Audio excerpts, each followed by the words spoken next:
Okay, good to go. Hey guys, Sandra from Metal Wani here with Dave from Intronaut. Oh, sorry. The ever popular. I do made his price. He's Hey. How's it going? It's going alright. Can't complain. Good. So, it's been about a month since the release of the Direction of Lost Things. How has the fan reception been so far? So far, so good. You know, everyone seems to be into it. We like it. It's our favorite album. There you go. That's all that matters. Yeah, exactly. You know, fuck everyone else. But, Fuck everyone else. But it's an added incentive that other people seem to like it too. So, That's always a bonus. so we're stoked. Yeah. Awesome. So, how has the tour been supporting BTBAM and Enslaved so far? It's been great. It's our second tour with BTBAM, so we're happy to be back out with them. The last one is when I met you, if I'm not mistaken. It's true. And Enslaved, it's been great, man. I mean, we've all been listening to them since we were like 13 years old, so very, very cool. Yeah, it's been a great tour. Obviously, the unfortunate circumstance with me, of course. But, Yeah, it was a real bummer. That sucks. Okay, so do you enjoy touring? Nah. Is it rough on the road? Yeah, I love it. We love it. Yeah. We live for it. You know, it's someone asked me the other day, like, if the touring is more important or like just like the music is more important. I guess you can't have the tour without the music, but honestly, for us, it really is just about getting the music done so we can get out and play it live for people. That's what we're all about. Yeah. I'm sure you feed off the crowd a lot. Indeed, yeah. The better the crowd, the better the set. Well, I noticed last time, when we met, that time I saw you guys, was the first time I saw you guys live. And my initial, thought was just, these guys are fucking tight live. Yeah, you're right about that. Oh, yeah, I know. We practice our I asses just off. wanted to throw that out there. We don't want to be sloppy live. I can tell. So I can tell. we work at it. Awesome. Okay, so being on tour, performing night after night must take a toll on you. Do you do anything to keep your chops in shape, specifically vocally? No, honestly, No? probably should. But I mean, we'll warm up, do vocal warm ups and stuff. Nothing nothing too crazy. No, not really. No, just kind of singing parts, holding notes. Going over parts that are maybe kind of tough and slightly close to being out of range. And we drink a shitload of water during the day so that we can drink a shitload of whiskey every night. I like that. Recipe for success. Mm-hmm. I'll use it in my day-to-day life. Yeah, it works. Because I don't already. It works. Okay. Worked for us so far anyway. Good. I can tell.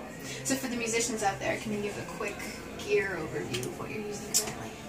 Yeah, Sasha and I both use Mesa Royal Atlantic amps, which are, in our opinion, just the best, heaviest sounding British style amp. It's their version of a Marshall EL34 type thing, and they've been super cool. And anything we want, they take care of us. The guitars we're playing are all made by Sasha. Before that, we were playing Les Pauls and some other things, but now we just play Dunable guitars. Check them out.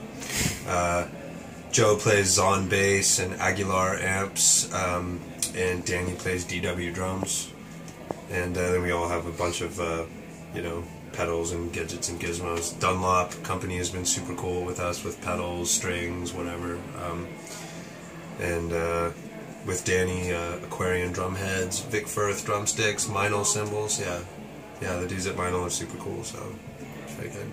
Yeah. Right. So I actually, when I interviewed Sasha recently on Skype, I asked him about counting time signatures and shit when you guys write, and he mentioned that sometimes he'll count stuff when you bring him a lick. So I wanted to ask you specifically, when you write or when you're playing, do you count or do you just feel it? When we write, yeah, we count. I mean, when everyone has their own way of absorbing parts, right. Some of us need things to be written out, visually, musical notation. Some just need to feel it a certain way. So depends on who came up with the part and who's having trouble learning it. So the idea is that all of us have to be able to understand exactly what's going on and be able to count it and feel it however many different ways it's being felt. But the end goal is, once you absorb it, that you're not counting anymore. By the time we're playing, we're not counting anything. Yeah. That's how you get a good feel for it. Exactly. You want to be like, yeah, if you're counting, you're not rocking. Exactly. Yeah. Do you do a lot of the writing then? Yeah. Because he gave me the impression that you do, because he was saying, you'll come to him with something. Yeah, I'd say that Sasha and I do like a bulk of the kind of like skeletons of musical ideas, kind of just to get the ball rolling. But by the time we bring it into the practice space, we jam a lot, so everything kind of gets turned inside out, and everybody gets their say. Exactly. Right. It's just we kind of maybe do some of the initial legwork so that we're not starting from absolute scratch. We have like some riffs, some transitions, some ideas, and same thing with the vocals. Alright, okay, I want to ask you about the unlikely event of a water landing. I know it's a George Carlin reference, but so... It's actually partly a George Carlin reference, but it's also a nod to our good buddy Ben Sharp, Cloud Kicker. Yeah. The whole second half of that song is kind of a nod to him in the Cloud Kicker style, and he's a pilot for Delta. And he told us once about he crashed a plane, not like a commercial jet, but like, a small plane, like he crashed. Oh, really? So that was, it's kind of like a hybrid of references. Okay. I was going to ask you about the sample at the beginning. That actually is, it's a combination of two different things. One is just me making really creepy noises with synths. And the other, I was at Target with Joe, shopping for like underwear or something, and we go underwear shopping together, and that's normal. Yeah, it's totally normal. Yeah. And I was waiting for him outside, and there was a woman, like a solicitor, asking for money, but it wasn't for any kind of specific organization. She just had a sign that said "Help Babies" and was asking people, "Can you spare anything to help babies?" Okay, that's what I thought. That's what she said. I wasn't 100% on that. Can you spare anything to help babies? Have a good day. And I just pulled out my phone and was like, this is gold. And that was like 2 years ago. But when I was trying to like come up with some kind of creepy sample for the beginning of that song, I was just like, oh, I have that in my phone. Put it in there. It's been the cause of much speculation, it seems. Like everyone thinks like it means something. It's like, no, just some crazy lady asking for money for babies. It makes me laugh every time I hear it. Yeah, I'm glad. Okay, awesome. If you're happy, I'm happy. Sweet. I like that. Okay, do you have a favorite track off the new album? No, I couldn't say I had one favorite track. Something you like playing the most live? Probably Digital Gerrymandering.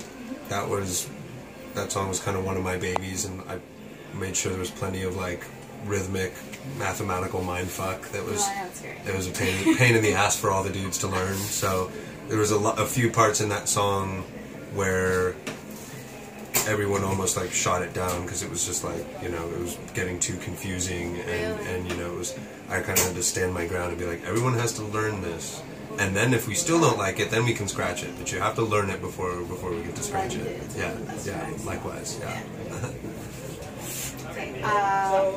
Anything you've been listening to lately? Recommendation? Yeah, we've all been listening for a while now to, there's a Swiss instrumental jazz quartet called Nick Barsh's Ronin, and I highly recommend checking it out. It's kind of almost like, this is probably a bad comparison, but it's what maybe something like Meshuggah would sound like if they were a jazz band with a percussionist. Well, I'm getting all it's pretty outrageous. Like the songs are they take their time to get going. It's very hypnotic, but it's just so musically rewarding. There's so much going on, so many different layers of rhythm. Very, very cool. Another band that I've been really into lately is this Australian band called Hiatus Coyote. I don't know if you've heard of them. I was just talking about Hiatus Coyote, my bass player loves. Yeah, that music is like some of like the most refreshing new music I've heard in a really long time. Yeah, for sure. Way into that too. Yeah. Actually, when you're talking about with the jazz twist, Tigran Hamasyan. Yeah. This stuff is less chaotic than Tigran Hamasyan. It's much. That is just like, it blows my mind. Like, for sure, yeah. Oh, it's so good. Yeah, it's outrageous. That's a lot more chaotic than the Nick Barsh stuff. The Nick Barsh stuff is, I can't even find a right way. Well, I wouldn't say it's more structured. It's just much more like long and drawn out. Like, you know, there'll be 2 minutes before anything is happening besides just like the rhythmic plucking of a piano string or something, but then they start adding, and they've got this percussionist that like is like a real percussionist, you know, that just adds this whole other dimension to the music. Very cool. Highly recommend it. Yeah. Okay. So what happens after this tour? We'll be home for like a month or so, and then we're doing a headliner in March and April, U.S. and Canada. And I'm pretty sure I can't officially say who's opening for us yet, but it's gonna be cool. They're from Europe. They're not from the States. Alright. And we toured with them before.